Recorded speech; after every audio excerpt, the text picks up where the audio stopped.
Napoleón Gómez Urrutia es licenciado en Economía por la UNAM, así como maestro y doctor en Economía por la Universidad de Oxford. Desde 2012 secretario general del Sindicato Nacional de Trabajadores Mineros, Metalúrgicos, Siderúrgicos y Similares de la República Mexicana, cargo por el cual ha sido reelecto en varias ocasiones. Cuenta con una destacada trayectoria en el sindicalismo internacional, ocupando diferentes cargos en organizaciones como Industrial Global Union, AFL-CIO, United Steelworkers y la Unión General de Trabajadores. Ha sido galardonado con el Premio Internacional Manny Kirtland en Derechos Humanos, el Premio Internacional Arthur Svensson por la defensa de los derechos sindicales, la Medalla a los Sentimientos de la Nación concedida por la Asamblea Popular de los Pueblos de Guerrero, así como el Global Democracy Award otorgado por la Universidad de Georgetown. Su libro Colapso de la Dignidad recibió la medalla de oro otorgada por The Independent Publishing Book de Nueva York. Más recientemente, ha publicado los libros Antes de la Próxima Revolución y El Triunfo de la Dignidad. Desde 2018, es senador de la República, donde preside la Comisión de Trabajo y Previsión Social. Pues aquí está el senador Napoleón Gómez Urrutia. Bienvenido. Gracias, John. Muchas gracias por invitarme a tu programa y a esta entrevista. Es un gusto platicar contigo, presidente de la Comisión de Trabajo y Previsión Social del Senado, un luchador social muy importante que ha defendido causas muy importantes. Si quieres, empecemos con el sector que representas, que es el de los mineros, ¿no? Los trabajadores de la minería en este país. ¿Qué tan importante es el sector minero en la economía nacional de México? Sí, mira, la minería, bueno, México es un país de una actividad y tradición minera de más de 500 años, pero la minería actualmente juega un papel fundamental en el desarrollo industrial y económico del país. Contribuye la minería junto con la metalurgia y la siderurgia con el 3,5% del Producto Nacional Bruto y es el 10% del producto de todo el sector industrial, el 10%. Es una actividad muy importante que tiene más de 300,000 trabajadores de manera directa y yo creo que más de 2 millones de trabajadores de manera indirecta. Entonces juega un papel muy importante porque, pues yo siempre he dicho, no hay industria sin metales. Y los minerales los extraen yo digo, valientes trabajadores mineros porque arriesgan todos los días su salud, su vida. Los extraen de las entrañas de la tierra, los transforman los trabajadores metalúrgicos y siderúrgicos y por supuesto todos utilizamos metales en la sociedad. Y no creo que por mucho que haya avanzado la tecnología, en mucho tiempo vaya a poder sustituir a la actividad minera, los metales, es el desarrollo tecnológico, industrial de un país. Pues de hecho, también contribuye, nada más el último dato, te digo, la minería contribuye con casi prácticamente es la cuarta fuente de divisas más importantes del país. Entonces es muy importante, un sector trascendente para el desarrollo, como decía, industrial y económico de México. Incluso cada vez más, me atrevería a decir. Ahorita, por ejemplo, el tema del litio y los metales raros y nuevos se van volviendo más y más cotizados y deseados por las empresas transnacionales. Y México es una fuente muy importante de esto. La rectoría del Estado, la propiedad nacional, ¿sigue siendo importante o eso ya es algo del pasado? Mira, ha cambiado muchísimo porque a lo largo de los años, yo diría los últimos 40 años de gobiernos priistas y panistas, fueron flexibilizando la ley minera, de tal forma que, y todo en favor de las grandes empresas sobre todo, más que de las pequeñas o medianas empresas, que son quizás las que generan más empleo directo. Pero bueno, la legislación se mantuvo y se fue flexibilizando a lo largo de todos estos últimos 40 años. Hubo privatizaciones, prácticamente todas las empresas del sector minero, metalúrgico y siderúrgico fueron privatizadas desde la época. ¿Qué porcentaje hoy es de privado o internacional? Pues yo creo que más del 95% es privado y del Estado hay 2 o 3 muy pequeñas.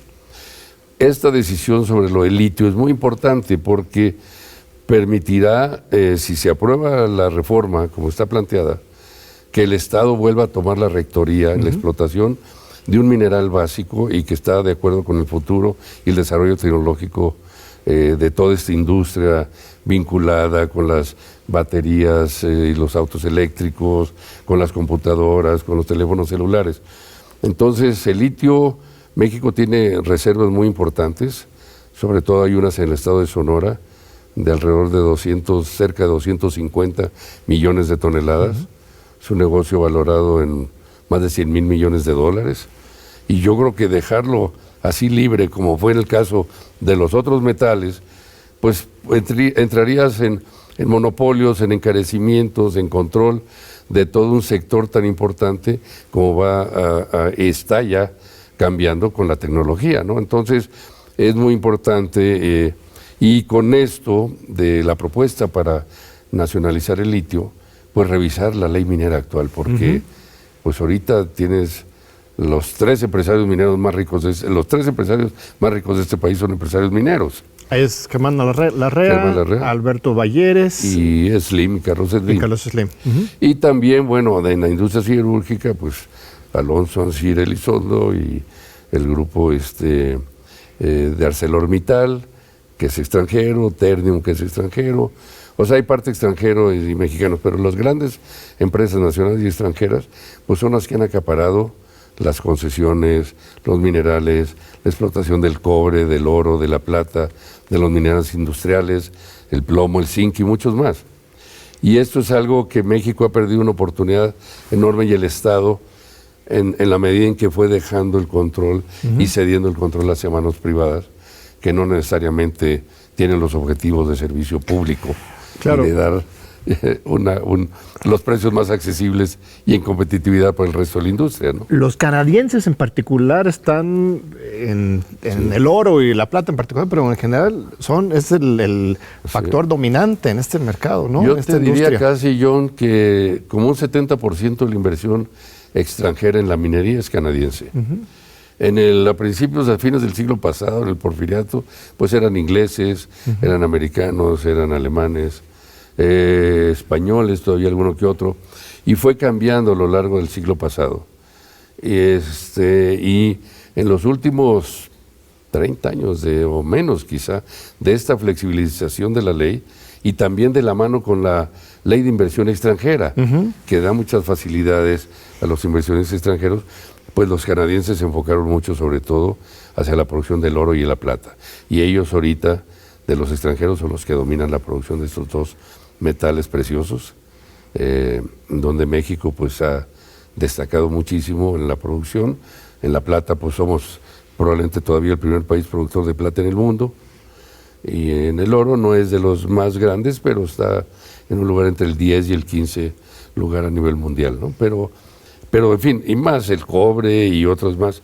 Entonces, pero fundamentalmente ha sido eso, la inversión extranjera. Ahora, estas empresas, tanto las nacionales como las internacionales, no son exactamente damas de caridad, no son exactamente las empresas ejemplares en términos de su trato al medio ambiente, a los trabajadores, su contribución al fisco, su contaminación de los ríos, ¿no? Sí, claro. Hay una serie de agravios terribles de estas empresas. ¿Cuáles son algunos ejemplos en estas últimas décadas que tú puedes señalar? Bueno, obviamente tenemos a pasta de conchos, pero más allá de eso, entremos a ese tema, por supuesto también, ¿por dónde están los incidentes más importantes? Y luego vemos cómo atenderlo, ¿no? Sí, claro. Efectivamente, mira, mucho de toda esa inversión extranjera que se canalizó hacia estos sectores de los metales preciosos y del cobre y algunos otros, pues hemos tenido casos buenos empresarios, digamos, o más responsables socialmente hablando, y otros que no. Recientemente hemos tenido, en los últimos 2-3 años, problemas serios con empresas canadienses, por ejemplo. En la Sierra de Oro de Guerrero, con una empresa que se llama Torex Gold Resources, de una mina que se llama Media Luna. Ahí no solo reprimieron a los trabajadores, no los dejaron sindicalizarse, ellos querían pertenecer al sindicato minero, y bueno, llegaron otras organizaciones tradicionales, no los dejaron junto en colusión con la empresa. Y hubo ahí persecución y hubo hasta asesinatos de trabajadores. Algo muy delicado y muy grave. De una empresa extranjera, coludido con... ¿En qué año fue? Esto fue en el 2000, déjame decirte, 2014 y 15, aproximadamente 14 y 15. Y siguió, y hasta la fecha, bueno, han impedido que los trabajadores ejerzan libremente su voluntad de pertenecer al sindicato o a la organización que quieran. Luego ha habido otros casos, por ejemplo, ahora en Cozalá, en Sinaloa, otra mina también de otra empresa canadiense, American Gold and Silver, que lo que ha hecho esta empresa es impedir también a los trabajadores que cambien de organización. Pertenecían a la CTM, se inconformaron con la CTM, decidieron voluntariamente salirse un 95%, firmaron de adherirse a nuestro Sindicato Nacional de Mineros, que tengo el honor de representar, y la empresa se molestó, los castigó y despidió a todos los líderes sindicales locales. Es una represión que no puedes ejercer ya, y menos con la nueva ley. Y eso es dentro ya de la nueva ley federal de trabajo, claro, que autoriza el voto libre, personal y secreto para que el trabajador decida, como decía, a qué organización pertenecer, elegir a sus propios líderes de manera secreta y no que se los impongan. Y esta empresa lo hizo. Bueno, estuvo parada más de 1 año y medio, estamos en un proceso medio de regresar a laborar, todavía no reconocen todo lo que tienen que hacer conforme al contrato colectivo, y hay casos de estos que son verdaderamente, pues no sé, que van en contra del espíritu de la Ley Federal de Trabajo y del respeto a los derechos de los trabajadores, y no se diga de las comunidades y de la contaminación y de todo, porque generalmente van de la mano. Empresas que no respetan a los trabajadores, no respetan a las comunidades, dañan el medio ambiente, hacen derrames o sus descargas con sustancias tóxicas en los ríos, en las presas, y esto es algo que no podemos permitir, ¿no? Ni como trabajadores, ni como mexicanos, ¿no? México no lo puede permitir, y en las leyes no se permite, pero no la respetan algunos de ellos, ¿no? ¿Pagan impuestos estas empresas? Pues hubo pagan. Un intento con Peña Nieto de poner sí se aplicó una tasa, pero eso se paga y se tiene que avanzar también en esa materia. México no pagaba impuestos a la minería, era el único país, y en el periodo de Peña Nieto, efectivamente, el gobierno de Peña Nieto, se estableció un impuesto de 7.5% sobre la producción minera. Entonces hubo una gran protesta, chantaje, los empresarios no estaban acostumbrados a pagar, y era una cantidad que la verdad es de las más bajas de América Latina. Países de menor desarrollo económico relativo que México, como Perú o Bolivia o Chile, tienen impuestos del 20-30% a la minería, y aquí el 7,5% se les hizo mucho. Pero después negociaron con el gobierno y la administración de Peña Nieto. Ok, ya finalmente te voy a pagar el 7,5%, pero vas a crear un fondo minero para que el fondo minero utilice esos recursos para hacer las obras que a ellos les corresponde por obligación. O sea, es increíble, porque una empresa obtiene una concesión minera. Digo, el artículo 27 constitucional le da al Estado la facultad de que todos los recursos naturales del subsuelo son propiedad de la nación, y los explotan a base de otorgar concesiones. Una vez que una empresa obtiene una concesión para explotarlo, bueno, pues tendrá que abrir un camino para llegar a las minas. Están en las montañas, en los cerros, en lugares apartados. Tendrá que crear tomas de agua, de electricidad, de caminos, y entonces le dicen, todo eso que le corresponde a la empresa, pues el negocio es de la empresa, ya que tiene la concesión, y le dicen, en el fondo minero de esos recursos los vas a pues usar una especie de deducción, pues, pues, realmente lo que les hacen. Vas a pagar todo lo que a mí me correspondería pagar normalmente, y te dejo un 10%, le dicen al Estado, para que lo uses en lo que tú quieras, de lo que recibe del 7,5%. Pues claro que eso es inaceptable. ¿Y eso sigue vigente hasta la fecha? No, se canceló. Cuando se cancelaron todos los fondos y fideicomisos, los 109 fondos y fideicomisos en este gobierno, hace poco más de 1 año, año y medio, que hubo también protestas enormes, y estaba dentro de estos fondos. Porque la verdad era pues una desviación de recursos para sustituir las obligaciones de las empresas por un lado, pero aparte había prácticas de corrupción, de que se enviaban al gobierno del Estado, de ahí al municipio, y pues quién sabe cuánta cantidad llegaba al final a lo que se requería aplicar donde estaba un nuevo desarrollo de este tipo. Entonces, por eso se canceló, entre la corrupción, la ineficiencia, y de que iban destinados recursos públicos a financiar actividades privadas. Bueno, pues Yo decía, así cualquiera puede ser empresario o minero. Claro. Pues yo te doy la concesión, hago los gastos que tú necesitarías hacer para desarrollarla. Casi es como darte una empresa llave en mano, ¿no? Y, así y es. con recursos públicos, pues eso no se vale.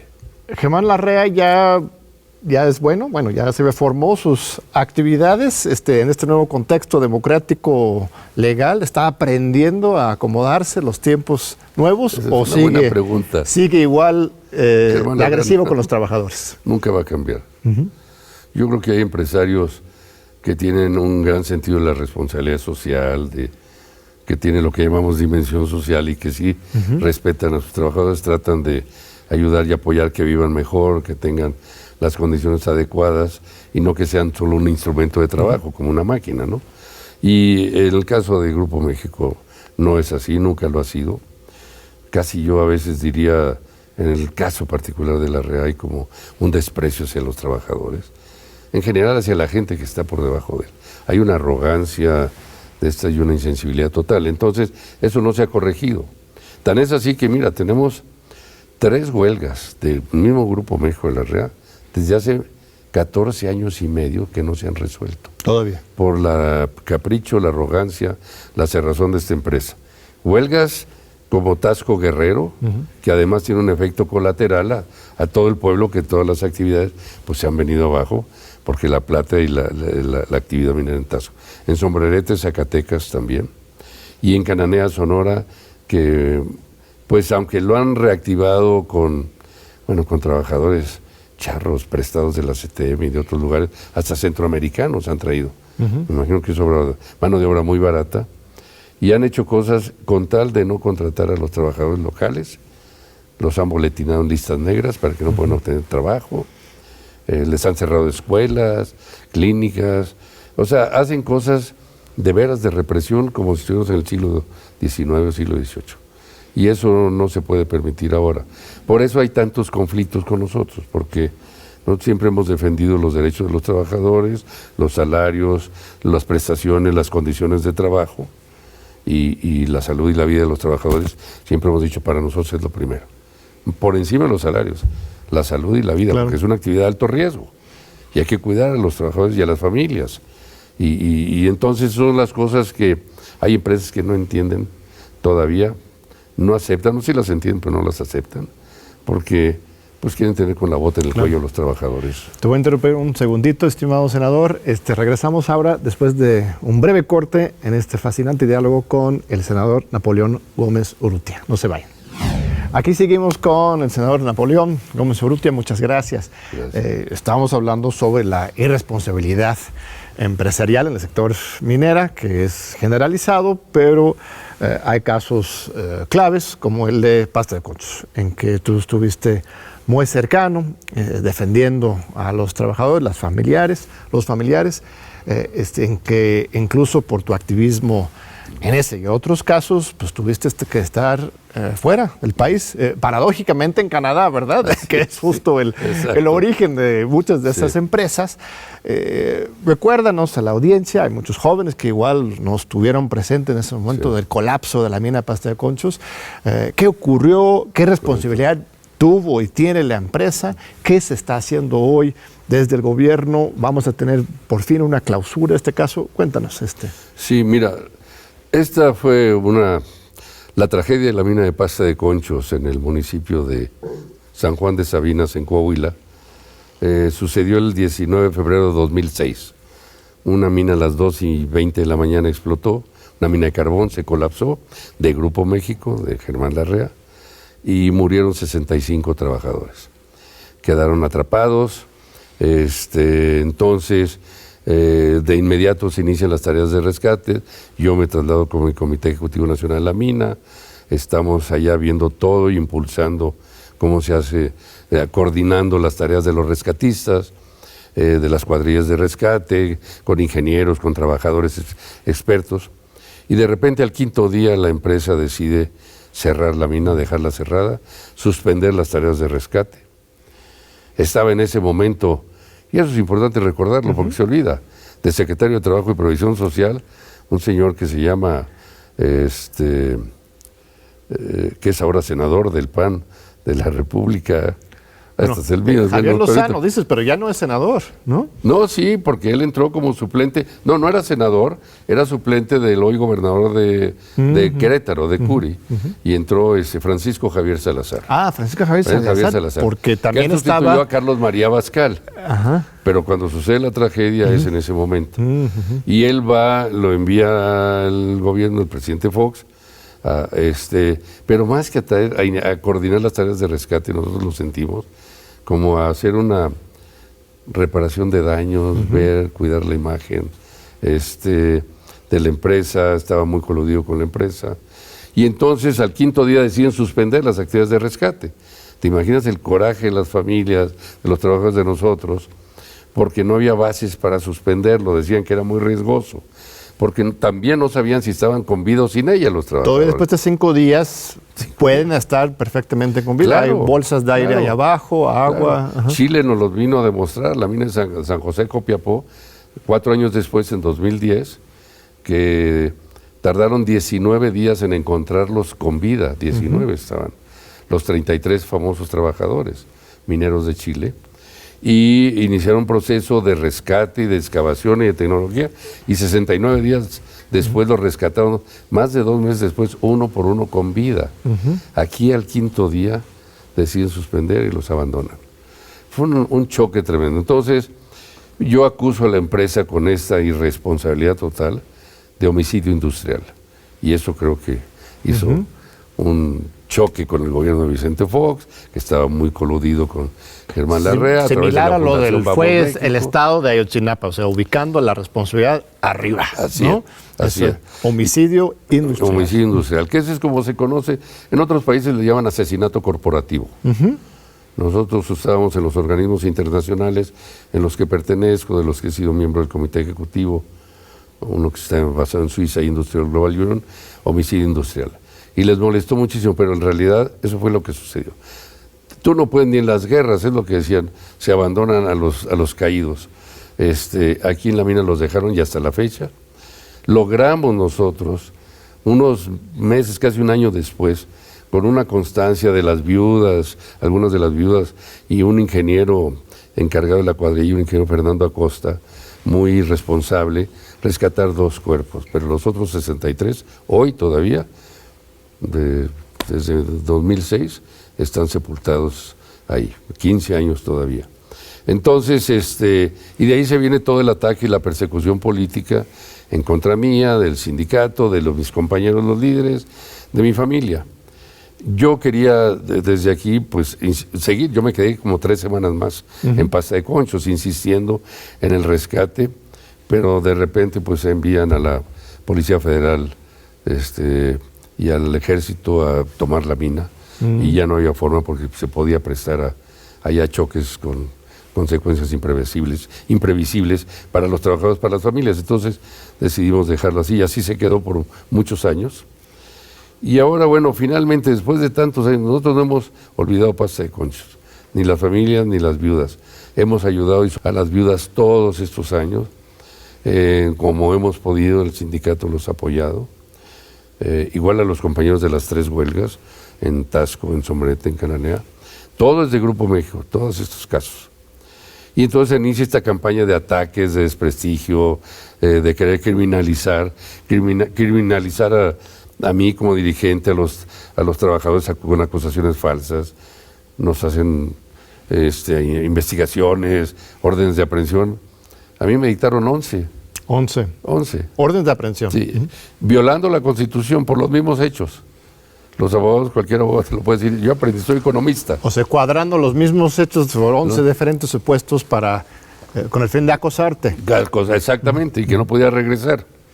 En ese contexto justamente es cuando te ves obligado a asilarte en Vancouver, ¿no? En Canadá. Sí, bueno, salí primero a los Estados Unidos, pero luego los líderes, mis compañeros y amigos eran muchos de los dirigentes de Estados Unidos y de Canadá, pero en particular los United Steelworkers, eran gente con la que habíamos firmado un año antes un acuerdo de una alianza estratégica internacional para defender la democracia sindical, la justicia laboral, cosas de estas. Y entonces ellos me ofrecieron el apoyo y me dijeron, no te quedes en Canadá. En aquellos años Bush era presidente en Estados Unidos y Vicente Fox acá. Eran amigos, montaban juntos en los ranchos, que regalaban botas vaqueras, había cosas de... Me dijeron, no, mejor muévete a Canadá. Y ellos mismos me invitaron a Canadá. Un hombre fuerte, decidió que era el presidente internacional de los Steelworkers, Leo Gerard, era de origen canadiense. Y aunque estaba en Pittsburgh, porque ahí están las oficinas, en Pittsburgh, en Pensilvania, de los Steelworkers, entonces decidí finalmente terminar en Vancouver, pues. ¿Cuántos años estuviste ahí? 12 años y medio. 12 años y medio. Ahí crecieron tus hijos, tu familia. Pues sí, digo, y así todos tuvimos que salir. Porque aquí hubo amenazas y no solo la persecución política, todos estos enormes, miles de millones de dólares gastaron en esta campaña para destruir a nuestro sindicato y a mí. Recibimos amenazas de todo tipo, inclusive hasta amenazas de muerte. Entonces ya no era seguro seguir aquí, menos Fox, que estaba apoyando totalmente a la REA, porque la REA era un gran contribuyente de la Fundación Vamos México, de su esposa, de Marta Sagún. Y entonces todo esto creó esas condiciones para que fuera necesario salir y proteger al sindicato, dar la lucha desde fuera. Los trabajadores mineros, la verdad, con una lealtad y una fuerza, siempre se manifestaron.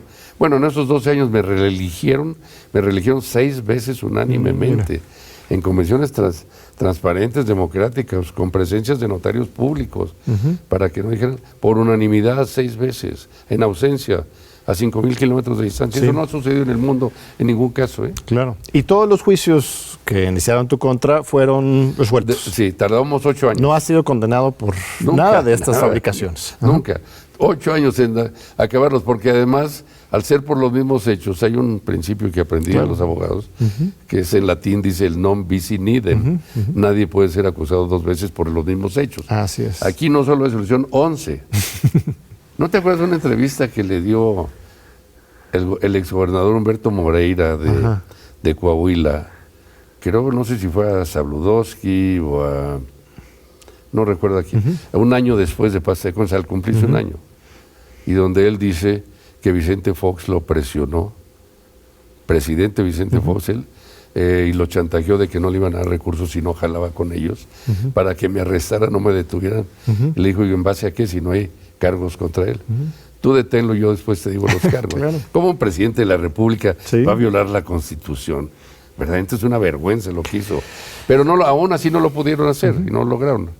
Y al final desechamos todo, ¿no? Y el linchamiento mediático en tu contra fue bárbaro. En 2018, tú y Nestora Salgado, otra senadora muy digna de Morena, que también se incorporó en 2018, echaron toda la carne al asador de la invención de mentiras, de acusaciones. O sea, sí les das miedo, estimado Napoleón, eso sí. Pues mira, nomás te voy a decir un dato. En el 2010, 4 años después, la tragedia de Paz de Concha fue el 2006. Yo estaba en Canadá. El director corporativo de finanzas de Grupo México va a Nueva York a una reunión con los banqueros y los inversionistas y se hizo pública la información y él les dice, el conflicto con el sindicato minero hasta hoy, al 2010, en 4 años, nos ha costado más de $4,000 millones. Ellos, claro, decían que la producción que dejaron de producir, lo que no decían es toda la corrupción que tuvieron. Tenían 30 despachos de abogados, de los más caros y más famosos de México. Tenían toda la corrupción de jueces, magistrados y probablemente en esa época hasta ministros de la Corte. A los medios de comunicación que ellos controlaban. A traidores nuestros al sindicato que los compraron, los voltearon. Y todo eso era para destruir a un sindicato que no aceptaba todo este nivel de explotación que querían imponer y los salarios más miserables que tenían, bueno, pues no podíamos aceptarlo. ¿Alguien ha tenido que asumir la responsabilidad por Paz de Concha? O sea, ¿alguien está en la cárcel o ha tenido que pagar multas de parte de Grupo México o funcionarios públicos cómplices? ¿Había un cierre de justicia en este caso o todavía no? No, esto se ha mantenido en la impunidad total. Si tú le preguntas hoy a una viuda, a un familiar de los trabajadores caídos en Paz de Conchos, la verdad están muy molestos. Lo que se logró con este gobierno del presidente Andrés Manuel López Obrador fue llegar a un acuerdo para indemnizar, porque tampoco nunca las indemnizaron. Entonces, finalmente se llegó a poner una cantidad para cada una de ellas, no quiero decir la cantidad para no comprometerlas, ¿verdad? Pero una cantidad, el compromiso del rescate de este gobierno y luego una estrategia que se está haciendo para el rescate. Comisionan a la Comisión Federal de Electricidad, valga la redundancia, para que ellos se encarguen del rescate. Yo incluso hablé con Manuel Bartlett y con la Secretaría de Trabajo, les dije, pero pues ellos saben tender líneas de conducción, de distribución de energía. Es muy difícil trabajar en una mina y más una mina de carbón. Eso solo los mineros lo saben hacer, con muchos sacrificios y esfuerzos. Pero aún así se quedó así. Entonces hay un proyecto ahora que coordinado por la CFE, en donde pues se va a hacer un nuevo túnel para llegar a donde se supone que están los cuerpos de estos 63 compañeros. Y rescatarlos y luego pues entregárselos los restos a sus familias, que les den una digna sepultura y luego, bueno, pues que ellos se hagan un monumento, un parque, lo que sea. Pero aquí hay algo que todavía está así, veremos y sí te lo voy a comentar. Resulta que esta propuesta va a tomar entre 3, 5 y 5 años. Es un túnel nuevo. La mina de Pasta de Conchos era un túnel horizontal, era una sola entrada, con 3 carriles. Uno era para ventilación, otra para que entraran los trabajadores y el otro para sacar el carbón en bandas transportadoras. Cuando explota la mina, pues hay derrumbes. A lo largo era como 2.4 kilómetros lo que habían avanzado. A 120 metros de profundidad es otra gran diferencia con Chile. Los trabajadores mineros cayeron a 120 metros de profundidad. Ahí están sepultados. En Chile a 750 metros. En terreno de montaña, durísima, en rescarbar, romper roca. Aquí es terreno suave. La zona de carbón, la región carbonífera de Coahuila, donde está Pasta de Conchos, es suave. No quisieron rescatarlos, es eso. Es por eso esta acusación que hicimos tan fuerte, pero es que no había forma de justificar que no se rescatara. Y luego inventaban que las condiciones y que la contaminación, y luego trajeron un secretario de Trabajo que ha sido verdaderamente una lastra para este país, el gobierno de Felipe Calderón, el nefasto de Javier Lozano Alarcón, que dijo, yo no voy a arriesgar vivos para sacar muertos. Entonces yo le contesté, si estuviera tu padre enterrado ahí, tu hermano, tu hijo, ¿pensarías igual, lo dejarías? Ni contestó, por supuesto. Eran voces políticas para atacar y dejar y no respetar el sentimiento de las familias. Todo esto me parecía hasta inhumano, inmoral, indecente, un tipo sin ética, sin principios. ¿Cómo se atrevía a hacer eso en medio de una tragedia que marcó verdaderamente a un sector tan importante y que se conoció en todo el mundo, además? Unas tragedias de esas no quedan así en impunidad a la luz pública, quedan a lo mejor jurídicamente, como hasta ahora ha sido, porque no hay responsables, no hay nadie en la cárcel. Nadie. Nadie. Ni un operador así de chivo expiatorio. No, nadie. Cerraron todas esas investigaciones, cerraron la mina y ahora yo me temo que con este proyecto nuevo de hacer un túnel y llegar, pues están tratando de rescatar el carbón más rico, porque se dice que el carbón más rico de Pasta, el carbón de toda la región carbonífera de Coahuila es el de Pasta de Conchos. Entonces, si los trabajadores quedaron atrapados y murieron en una parte del túnel largo, y van a hacer túneles para llegar, pues van a ir extrayendo el carbón bueno y fino para llegar allá. ¿Y quién va a pagar? La CFE, el gobierno mexicano. O sea, hay dudas sobre eso. Mira. Creo que a lo mejor no explicaron bien de cómo se debería de hacer. Pero bueno, eso está ahorita en cuestionamiento. Pero hasta ahora, si me preguntas, no hay nadie responsable que haya pagado. Pues muy importante lo que señalas, hay que estar con la lupa ahí, el negocio del rescate, ¿verdad? Sí, lo anteponen por eso te digo, a la vida, a la salud de las personas, de los trabajadores. Pues, muy bien. Pues vamos a ir a un segundo corte. Regresamos ahora para seguir con nuestro diálogo muy interesante con el senador Napoleón Gómez Urrutia. No se vayan. Aquí seguimos con el senador Napoleón. Muchas gracias. Gracias. Mira, yo leí el libro anterior, el del colapso de la dignidad. Yo lo leí en inglés, una traducción excelente. Bueno, tú también mismo sabes bien en inglés, hiciste tu doctorado en Oxford, ¿no? Sí, claro, así es. Y ahora ya tienes un nuevo libro que es El triunfo de la dignidad, ya el lado B de la esperanza, ¿no? Cuéntanos, acaba de salir este año, ¿no? Sí, acaba de salir ahora en junio, lo presenté por primera ocasión en el Museo Nacional de Antropología, este es el triunfo, te lo traía a ti precisamente. Muchas gracias, mira. Y te voy a explicar por qué. El colapso de la dignidad fue toda esta historia que estamos platicando, toda la secuela, todo lo que sucedió, y llegó hasta 2014 con toda esta exoneración completa, el 28 de agosto de 2014, se me olvida, de las 11 acusaciones, todo lo que ganamos jurídicamente ya. Yo desde entonces podía haber regresado al siguiente momento porque nunca hubo ningún fundamento, eran acusaciones falsas. Sin duda, era para desacreditar, para criminalizar a un dirigente y poder buscar imponer otro, que era lo que querían, cambiar el sindicato y mandar un mensaje a los demás líderes que se atrevieran a rebelarse en algún momento, ¿no? Entonces, llegó hasta 2014 el colapso de la dignidad. Por cierto, ese libro se volvió un bestseller del New York Times, porque la verdad lo compraron mucho en inglés, en español, en francés, y ahí está en otros 2 idiomas que se está traduciendo. Entonces, pero llegó hasta 2014. Ese libro recoge 2014, es como una secuela a mi regreso a México ahora, a mi función como senador de la República, y como sigo siendo el dirigente nacional, presidente del Sindicato Nacional de Trabajadores Mineros, Metalúrgicos y Siderúrgicos de México. Creamos una nueva confederación también, la Confederación Internacional de Trabajadores, la CIT, también me nombraron presidente.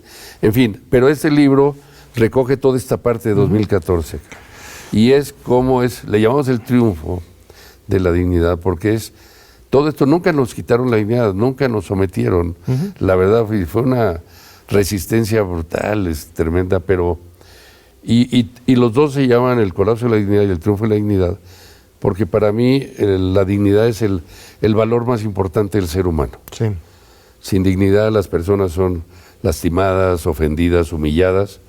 Cuando uno tiene dignidad, lucha por su familia, por sus intereses, por sus principios y valores.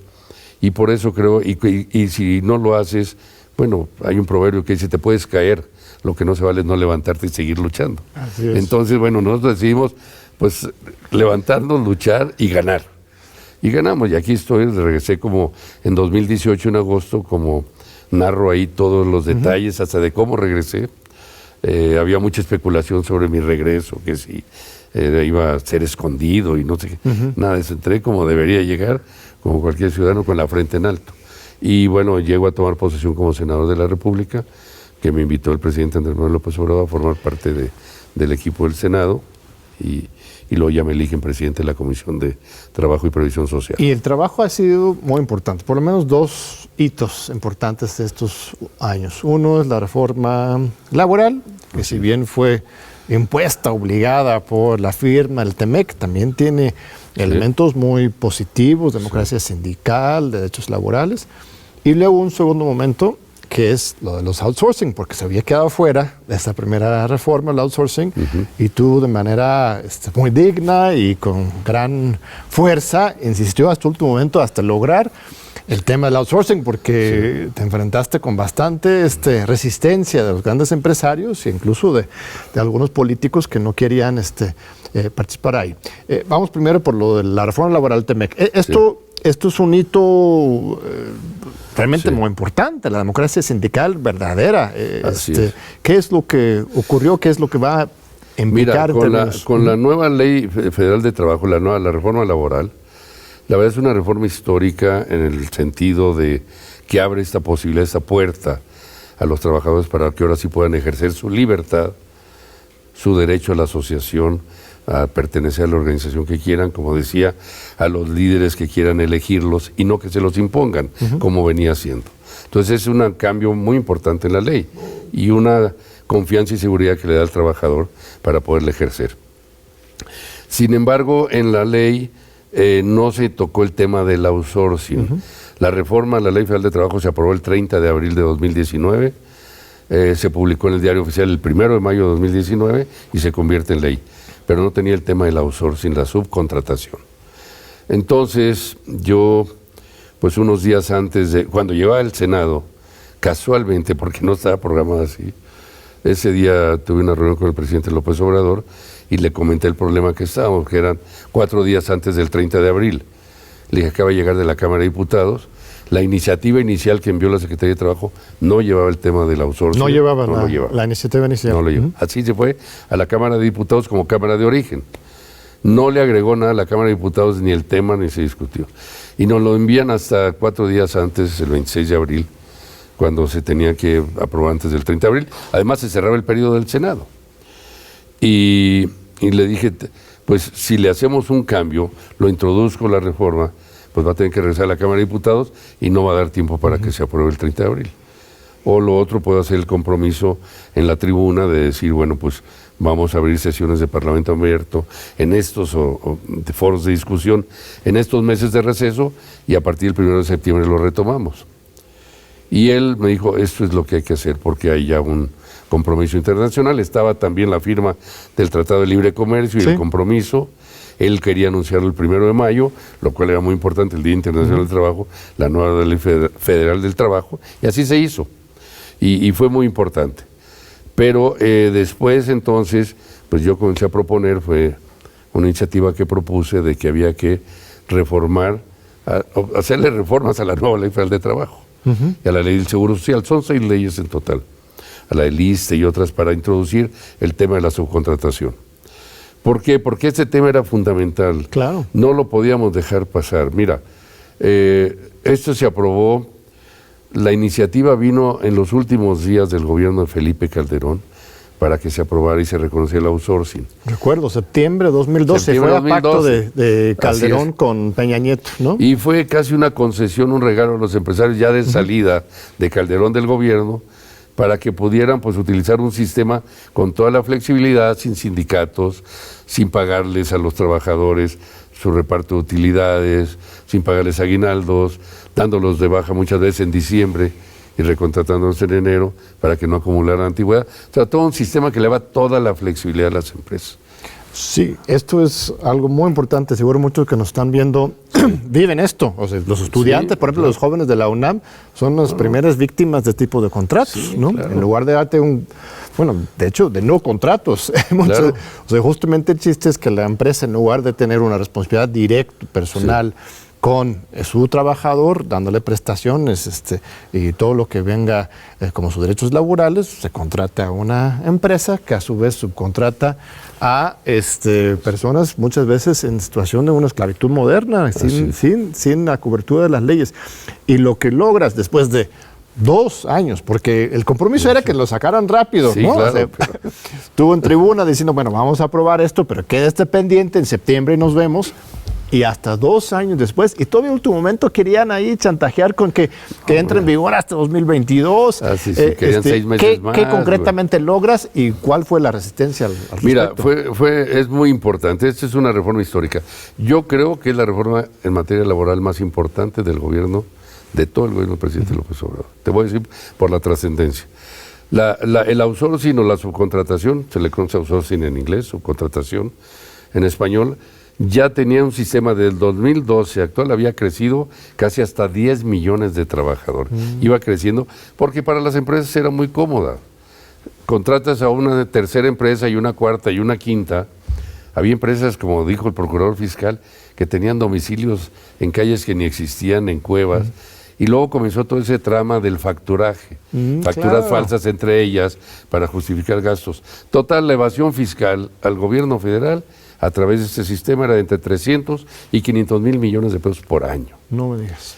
A los trabajadores no los registraban con sus salarios reales ante el Seguro Social, ante el Infonavit, ante los fondos de pensiones, y no podían tener acceso a un crédito digno, si es que los llegaban a registrar con el salario mínimo. A lo mejor ni siquiera a muchos no lo registraron. Claro, registras a un joven por salario mínimo y le pagas la otra parte por al lado. Exacto, entonces no tienes posibilidad de acumular fondos para un crédito para una vivienda digna, para una pensión digna, en fin. Luego, y además a los trabajadores les dejaban de pagar su reparto de utilidades, no los dejaban organizarse en sindicatos. Te doy ejemplos, todo el sistema bancario mexicano estaba bajo el outsourcing, todos. De los 33,000 trabajadores de Bancomer, no había ni un trabajador sindicalista, había uno, el director general. Otros que ni siquiera son del director general. El único registrado con como de Bancomer. Los demás no existían O sea, para los Bancomer. cajeros contratas una empresa Una que empresa de proporciona, servicios patito, de lo que fuera, cajeros, ¿no? tal y cual, y ya. Pero entonces el Bancomer o cualquier otra empresa grande, de las grandes también, manufactureras, industriales, pues no tenía obligación con trabajadores ni con el sindicato, era una tercera, que desaparecían y aparecían y todo eso. Y esas cosas, pues obviamente explotaban los derechos de los trabajadores. A muchos de ellos en diciembre o en noviembre los liquidaban y los volvían a recontratar en enero para no pagar reparto de utilidades, para no pagarles aguinaldos, para que no acumularan antigüedad. Bueno, era contra la clase trabajadora, no era contra los mineros, era contra toda la clase Sabes trabajadora. que hay de este muchas país. universidades que también hacen esto. La UNAM Claro. es una excepción muy importante aquí, quienes están aquí claro, ayudándonos no, con este programa. La mayor parte de ellos Pero son ya no hay parte subcontratación del UNAM, ¿no? Ya Así no está es. permitido en la ley. Así es. No, y entonces, bueno, por ejemplo, el Seguro Social solamente por no registrar a los trabajadores, en plena época de pandemia, imagínate, por no registrarlos con el salario que merecían y pagar la cuota que les correspondía, dejaba de percibir 50,000 millones de pesos por año el Seguro Social. Lo que no podía haber hecho en la pandemia con esos 50,000 para más vacunas, más equipo médico, material médico, etcétera. Era un sistema de abusos, de evasión fiscal y de simulación laboral. Los trabajadores ya no pertenecían a la empresa principal, a otra. Y ahora ya se prohíbe todo eso. Todavía una empresa puede contratar por honorarios o a alguna empresa, pero tiene que justificarlo. Tienen que registrarse, o ¿cómo está se creó un el esquema centro nuevo? de control y registro laboral. Entonces, cualquier empresa que se quiera dedicar al outsourcing, ahora sí, primero tendrá que registrar a todos sus trabajadores. Tendrá con los salarios reales y prestaciones lo que perciben. Tendrá que pagar impuestos, porque ya no hay evasión. Aquí van a tener encima y detrás, si alguien trata de pasarse de vivo, pues al SAT, van a tener a la Unidad de Inteligencia Financiera, al Seguro Social, al Infonavit, a los propios sindicatos, a la Secretaría de Hacienda. Yo creo que esto es un logro importantísimo, que ni siquiera en Estados Unidos hay. En Estados Unidos sigue habiendo el outsourcing y en muchos otros países. Aquí ya no es la ley. Lo único que se permitió una flexibilidad que se les dio, porque algunas empresas argumentaban que a veces necesitaban contratar trabajadores temporales de altas especialidades técnicas que no se podían contratar. Bueno, eso se permite siempre y cuando sea por tiempo y obra determinada y siempre y cuando justifiquen que realmente, si tú quieres meter, no sé, operadores de tal equipo, camiones de alta especialidad que no existen en México, bueno, los contratas por 3 meses, por 6 meses y ya. Pero los tienes que registrar. Claro. Y los tienes que pagar impuestos. Entonces, mira, y te digo el resultado ahorita, entró en vigor el 1 de septiembre, querían 6 meses más los empresarios dedicados a eso hasta enero del 2022. Entró, y de 1 de septiembre a ahorita, más de 3 millones de trabajadores ya se regresaron, ahora ya son trabajadores de la empresa principal, ya tienen sus salarios reales y sus prestaciones registradas. Y eso es un gran triunfo para todos los trabajadores de México. Es un paso histórico porque de otra manera iba a seguir creciendo el outsourcing. Te voy a platicar un detalle. Un día estábamos en una discusión, solo el grupo parlamentario de Morena, antes previa a la plenaria del Senado. Y pues había resistencias de la oposición, muchas, pero también algunas internas de Morena. Adentro también. Y entonces yo pues, les digo, doy mis argumentos para convencer por qué debemos de aprobar esta reforma, la de la subcontratación. Y les digo, miren, ha crecido tanto, estos 8, 10 millones de 2012 para acá, y sigue creciendo cada año más y más, que si no lo hacemos ahora, todos vamos a terminar trabajando para el outsourcing. Inclusive ustedes, senadores, van a ser trabajadores de outsourcing con subcontratados. Entonces, hay que hacer algo por la clase trabajadora de este país. Se la merecen. Todo mi respeto para la clase trabajadora. Los trabajadores son pues, el motor de la actividad industrial en México y en todo el mundo, la verdad. Incluso la doctrina social de la Iglesia así lo reconoce. Claro. Yo he leído varios textos donde hablan de que el trabajo manual, el trabajo material es lo que crea valor y ese valor es lo que transforma las cosas. No es nada más la máquina por sí sola. Tú puedes tener la máquina mejor, pero si no la mueve los compañeros que están aquí atrás, pues no se va a mover. O sea, y eso es muy importante que la gente entienda por qué lo hicimos. A pesar de todas las críticas que hubo, me atacaron muchísimo de nuevo. Como ya me volví un poco así, pero era importante hacerlo y ahora que lo logramos, Pues me da gusto, ¿no? El otro día un líder local ahí de Pánuco, Veracruz, vino a verme y lo vi del Sindicato de Mineros. Le digo, oiga, lo mandan a saludar a los trabajadores de la sucursal bancaria ahí, y le dice que le agradezcamos, que me agradezcan qué. Dijo que gracias a su iniciativa, la aprobamos todos los senadores y el presidente López Obrador le dio un gran impulso, sin duda. Si no, quién sabe si lo hubiéramos logrado aprobar.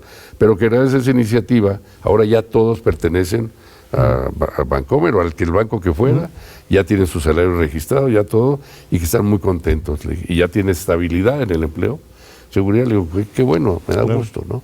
Entonces fue un gran logro.